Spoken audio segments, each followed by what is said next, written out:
Olá a todos, sejam bem-vindos ao nosso canal.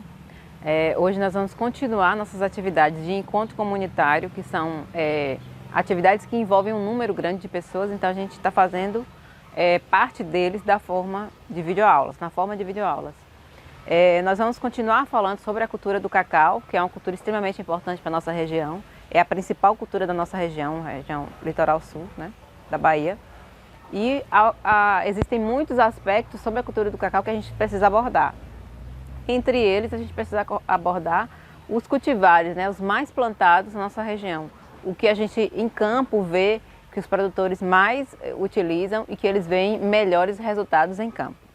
Bom, até a distância é uma adaptação das atividades de assistência técnica e extensão rural do Bahia Produtiva, que é um projeto do governo do estado da Bahia, por meio da Secretaria de Desenvolvimento Rural do Estado da Bahia.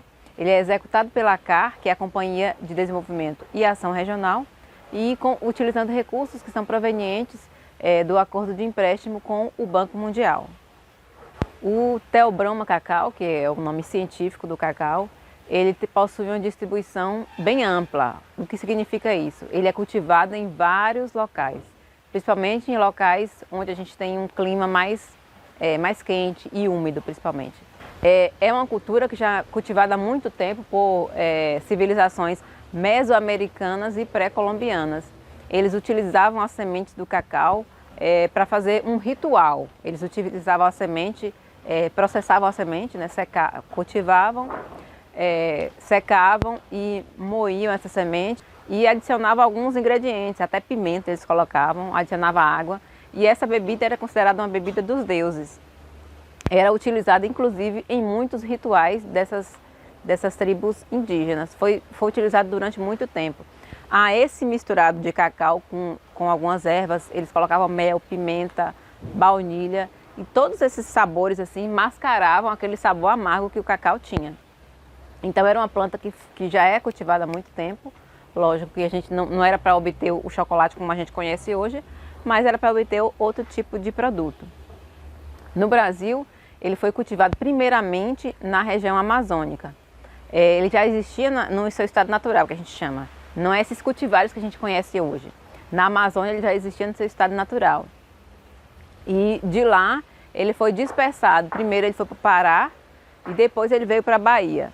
Na nossa região, que é uma região úmida, que é uma região quente e úmida e tem bastante chuva, o cacau ele encontrou um solo e condições climáticas favoráveis para o seu desenvolvimento. E o boom dessa produção de cacau ocorreu na década de 30. A Bahia, por muito tempo, ela foi responsável praticamente pela produção nacional e mundial de cacau, que era exportada para a Europa para fazer os chocolates de alta qualidade.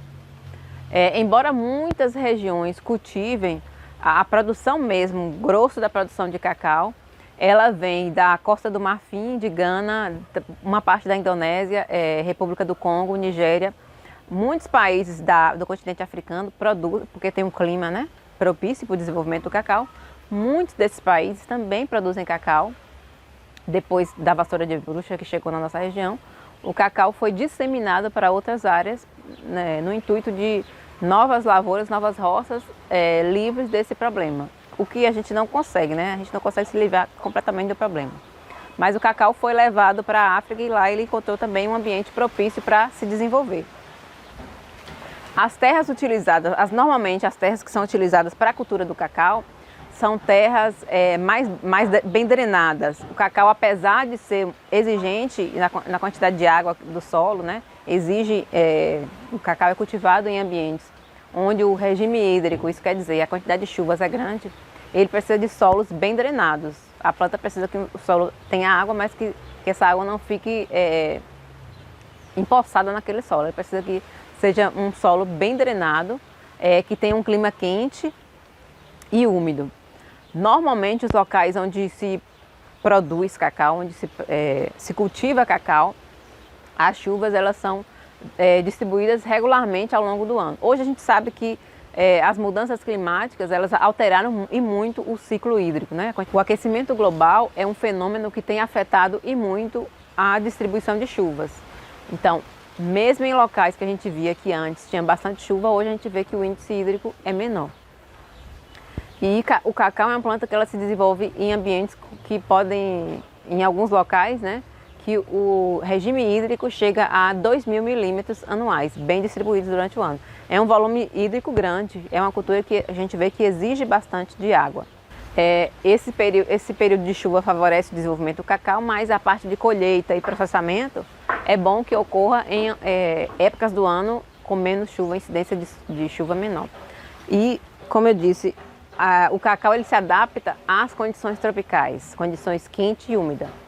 Mas é uma planta que ela por muito tempo ela foi cultivada por sombreamento, num sistema de sombreamento. Hoje a gente tem variedades a pleno sol e variedades que são tolerantes a esse sistema a pleno sol, mas a princípio o cacau era cultivado no sistema de sombreamento. Então é uma planta que, apesar de ambiente tropical, em sua origem, no seu ambiente tropical, ela precisa de um certo sombreamento para se desenvolver bem e produzir. O Brasil já foi o maior produtor de cacau do mundo. Hoje ele se encontra com produção que a gente considera em decadência, produção baixa. A gente vê muitas lavouras antigas, principalmente o problema que é muito grande nas lavouras de cacau é o estande baixo, a quantidade de plantas por hectare é muito baixa. Tem locais que chegam a 400 plantas por hectare, isso é um índice muito baixo. Cacau a gente espera 1.100 plantas por hectare, é algo que é importantíssimo, o produtor tem que se preocupar com isso. Não adianta ele pensar em produtividade se ele não tem um estande que garanta essa produtividade. Quando a gente fala todos os sistemas produtivos, tudo que envolve o sistema produtivo, seja adubação, irrigação, qualquer outra tecnologia que a gente aplique, a gente pensa num estande de 1.100 plantas por hectare. Se a gente não tem essa quantidade de plantas por hectare, a gente vai ter produtividade prejudicada e em alguns casos a gente pode estar, por exemplo, adubando uma área que não tem 1.100 pés, então a gente pode estar tendo muitos problemas futuros com produtividade. Então é importante que além de todos os outros itens que a gente costuma falar, o produtor fique atento para o estande de plantas. É importantíssimo que ele saiba a quantidade de plantas que ele tem na área dele. Se é viável esse estande, porque, por exemplo, que eu citei, 400 plantas por hectare é algo menos que a metade do ideal. Então é algo que a gente tem que pensar num sistema produtivo. A expansão desse cultivo no Brasil, ele se deu por muitos conflitos, né? Conflitos ligados principalmente à conquista da terra. A gente tinha muitos latifúndios antigamente, hoje não, hoje a gente vê agricultura familiar, agricultura camponesa, áreas menores, mas o cacau por muito tempo foi uma cultura de latifúndio, uma cultura de áreas maiores. A gente tem aquela cultura dos coronéis que a gente vê muito nos livros, principalmente os romancistas. Jorge Amado escreveu muito sobre nossa região. Tinha um pouco de romance envolvido nas histórias dele, mas também tinha um pouco, ele mesclava a realidade com um pouco de romance. Então, descreveu muito bem muitos dos aspectos que a gente tinha aqui na região, dos latifúndios. Hoje, como eu disse, a gente tem algumas áreas de terra maiores, mas a gente tem muitos pequenos produtores que têm um nível tecnológico menor, que utilizam menos tecnologias. E é isso que a gente quer atuar. A gente quer atuar nessas áreas que não tem tanta tecnologia para a gente levar tecnologias para o produtor, que a gente consiga melhorar a produtividade, aumentar o estande, que é algo importantíssimo, e melhorar a vida do produtor no campo. O Brasil era um grande produtor de cacau, era o maior produtor. E em decorrência, né, dessa cultura que trazia muito dinheiro para a região, que praticamente moldou o comportamento das pessoas na região, em 1957 foi criada a CEPLAC, que é a Comissão Executiva do Plano da Lavoura Cacaueira. A CEPLAC é uma instituição pública que é vinculada ao Ministério da Agricultura, Pecuária e Abastecimento. Foi criada numa época em que a cultura começava a atravessar a crise, né? Era o início dessa crise. A doença vassoura de bruxa já existia, mas não tinha chegado ainda na região. E a CEPLAC foi criada com o intuito de trabalhar basicamente cacau. Hoje a CEPLAC tem vários ramos de pesquisa. A CEPLAC trabalha com sistemas agroflorestais, outros cultivos de frutíferas, mas a princípio a CEPLAC foi criada para trabalhar a cultura do cacau. Ela faz parte, né, como eu disse, do Ministério da Agricultura, que a CEPLAC, antigamente, ele tinha um modelo de atuação que tinha 3 vertentes, que era ensino, pesquisa e extensão.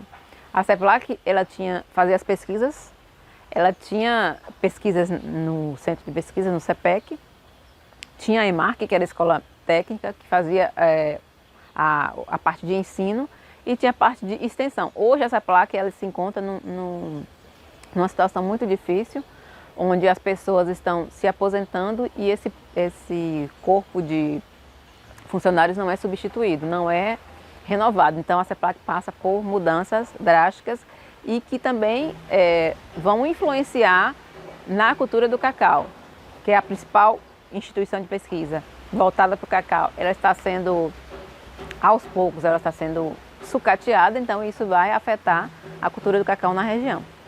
Falando um pouco do histórico, na década de 80 a gente teve uma queda drástica da produção devido à vassoura de bruxa. A vassoura de bruxa é uma doença que é transmitida pelo fungo Monilióptera perniciosa. É um fungo que ataca o que a gente diz de região meristemática da planta. O que vem a ser isso? Região meristemática é aquela região que está mais em crescimento. O que está mais em crescimento é, por exemplo, frutos, folhas novas, almofada floral. Então a vassoura de bruxa, elas vão atacar naquela parte bem nova da planta. E ela atacando as folhas, elas dão um aspecto de uma vassoura. As folhas ficam meio que, o crescimento dela fica de uma forma estranha, a gente vai colocar uma foto para caracterizar. E elas ficam com aspecto de vassoura, por isso que o pessoal no campo deu o nome de vassoura de bruxa. Mas é uma doença que quando chegou na região, ele dizimou fazendas inteiras. A gente tinha muitas fazendas, não tinham tanto um controle, né, fitossanitário. A gente não falava muito sobre controle fitossanitário. A vassoura de bruxa é uma doença transmitida por fungo. Ela é provocada por fungo. Fungo é um organismo que ele pode ser disseminado no ar. A gente pode entrar numa área com fungo, o fungo vir grudar na nossa roupa e a gente ir para outra área e transportar esse fungo. Então, é algo que você não precisa necessariamente alguém pegar e colocar. É algo que no vento ele é transportado. Então, naquela época, quando a vassoura de bruxa chegou, as pessoas não tinham tanto conhecimento. Tinha gente que via a vassoura e levava para a área de um conhecido do vizinho para mostrar como era. Aí ali ele estava levando os esporos também junto com ele. Então, a disseminação foi drástica. Dizimou muitas fazendas, muitas áreas de cacau. Muita gente que produzia, ganhava muito dinheiro com cacau, passou a produzir praticamente nada, perder muito. Então, as áreas que eram de cabruca, em sua maioria, tinha muita árvore nativa. As pessoas começaram a acabar com essa área de cabruca para vender, né, a madeira, para ganhar dinheiro a partir da venda da madeira. Então, foi algo que impactou em vários aspectos. Impactou no aspecto econômico, impactou também no aspecto ecológico, porque muitas áreas foram desmatadas, muitas áreas foram desmatadas em decorrência da vassoura de bruxa. As pessoas não tinham mais a renda, os produtores não tinham essa renda e começaram a pensar em outras formas de rentabilidade, que era vender a madeira, que tinha muita madeira de lei na área. Então eles começaram a vender isso. Então foi um impacto muito grande para a região como um todo. E até hoje a gente ouve pessoas falando sobre a época áurea do cacau e as pessoas têm um certo saudosismo em relação à produção do cacau antigamente. Atualmente, no Brasil, a gente tem alguns estados que produzem com sistemas com tecnologias diferentes, com sistemas de produção diferentes e com investimentos diferentes. A gente tem produção no Pará, aqui na Bahia a gente tem bastante ainda, Espírito Santo, Rondônia, Mato Grosso, Amazonas. No Cerrado está começando agora o sistema produtivo do cacau. A pleno sol, são áreas que o relevo favorece a mecanização, então são áreas onde o plantio do cacau é algo que é bem interessante, porque eles têm um relevo que facilita a mecanização. O nosso relevo não facilita tanto a mecanização, mas o de lá facilita. Então eles usam materiais genéticos que são resistentes a pleno sol e também investem bastante em adubação, principalmente em irrigação, que o cacau é uma planta exigente.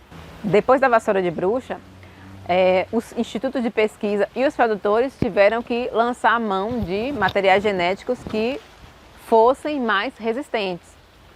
A gente tem Depois da vassoura de bruxa, os produtores observaram algumas plantas eram dizimadas e outras eram atacadas pela vassoura de bruxa, mas elas continuavam produzindo.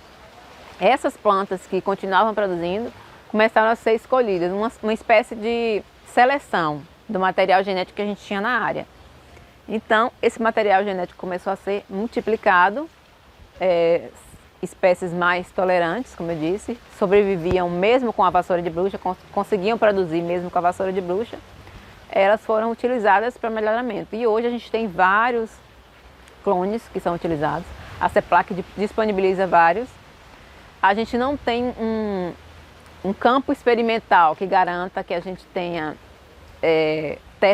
garanta que a gente possa testar todos esses clones, mas o teste acaba sendo por parte do produtor. O produtor leva a planta e a partir daí ele dá suas considerações a respeito daquele material genético. Se é bom, se não é, se a casca é muito grossa, se tem muitas amêndoas, se tem muita polpa. Então, toda essa caracterização é feita pelo produtor no campo. Ele vai dizer o que é melhor para a área dele e o que não.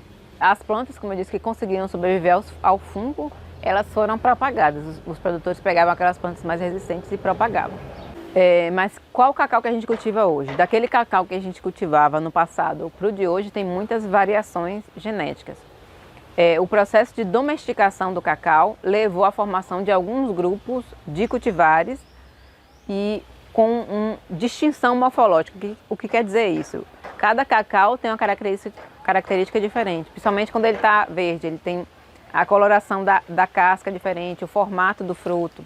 Tem uns que são mais rugosos, tem aqueles sucos maiores. Então, são vários tipos de cacau diferentes. Tem um que tem a casca amarela, tem um que é mais redondinho, tem outros que são mais compridos. Então, tem várias diferenciações morfológicas do tipo, do formato. E isso influencia diretamente na classificação do cacau. Os primeiros tipos que a gente teve de cacau foram o crioulo, o forasteiro e o trinitário.